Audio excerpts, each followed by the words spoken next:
Good morning, my name's Paddy Nixon. I'm the Vice-Chancellor and President of the University of Canberra. Good morning, Michelle. Hi, Paddy.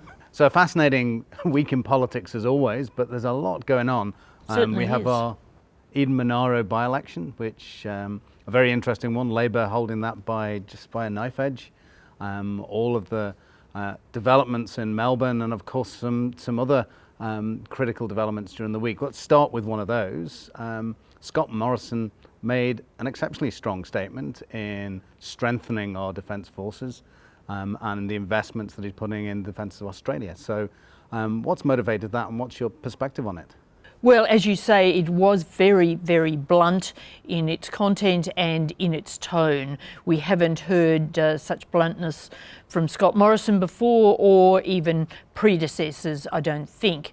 And essentially, it's driven by the perception that the regional situation has become more dangerous and that that's not likely to change. If anything, things will be more intense in the region. And what Scott Morrison said was that the Defence Force, the Australian Defence Force, would be pivoting its geographical attention onto the region where before the view was wider.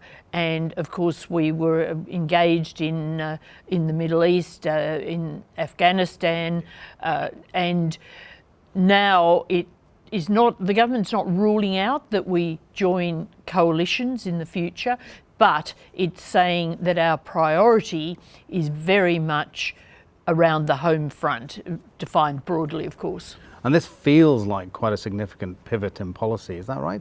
I think it is. I think that we are being much franker these days about the dangers in the region. And of course, this is driven by the fact that you're seeing a power shift, the rise of China, the relative decline of US power, the much more assertive Chinese policy of recent years, and of course, and this is unspoken by the government, but the unpredictability of American policy. Now, if President Trump loses in November, American policy might become more predictable, but the situation of American power, I don't think will change dramatically, even if there is a new president, because there is this relative shift between the great powers. But of course, if President Trump is re-elected, then I think American policy could become even more unpredictable. I can imagine that we're going to be talking about this in the weeks and months to come as this sort of international politics plays out. But if we now just consider a bit more of a local issue, the developments in Melbourne are everybody is watching those. I think the community at large feels like this is the second wave emerging, and some fundamental challenges. I think something like 36 suburbs have now been locked down in Melbourne. Do we feel there's anyone to blame for this, or is this an inevitability? Well, certainly the quarantine arrangements in Melbourne for people returning from overseas who are in hotels and supposed to stay there, those have been totally unsatisfactory, and there's something of a scandal around that, and there's going to be an inquiry. But more broadly, there has obviously been an outbreak in Melbourne, or series of outbreaks. Whether this will be got under control in the next couple of weeks, I think is unpredictable. Whether it can be essentially confined to Victoria if it's a big second wave is another unknown at this point. There have been a couple of cases from Melbourne appear outside Victoria, but at this stage there are not big outbreaks in other places, but it's a very worrying development. It's really something of an irony too that, of course, Daniel Andrews, Premier of Victoria, was strongest at the start in wanting controls, he and the New South Wales Premier, and now, of course, he has this big problem. And it's even harder, I think, to lock down people second time around, especially when it's some suburbs, not others. And in some cases, one side of the street and not the other side. And I think that will generate a lot of resentment and annoyance from people. And we were, of course, on a trajectory of opening borders between states. So do you see that conversation being reopened again and maybe states locking down their borders?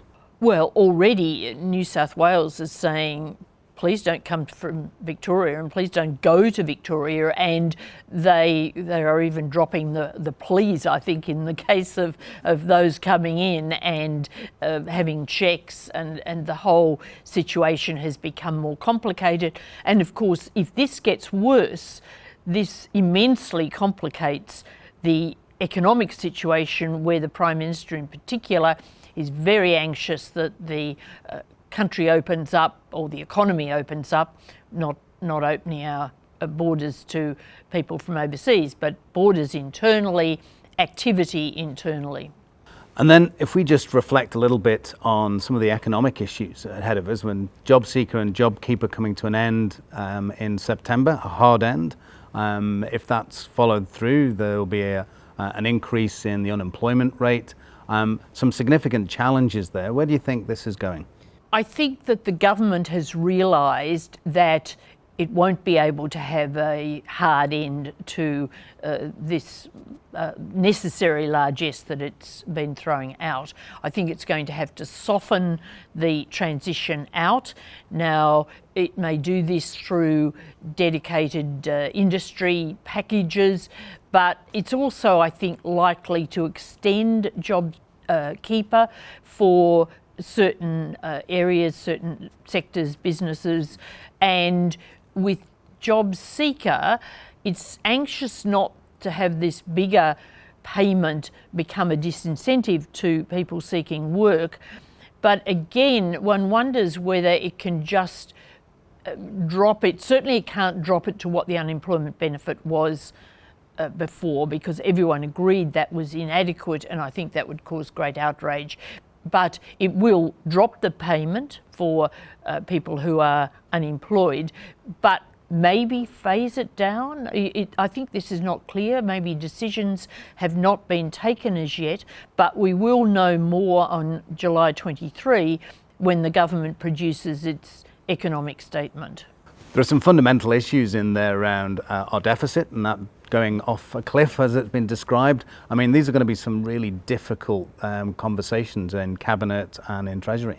Well, Scott Morrison this week was emphasising how complex all these decisions are and how many moving parts there are. Obviously, the financial side, the deficit, is a central factor in the whole debate, but I think even so, it's become a secondary factor to trying to keep as much of the economy going and get other parts going as possible.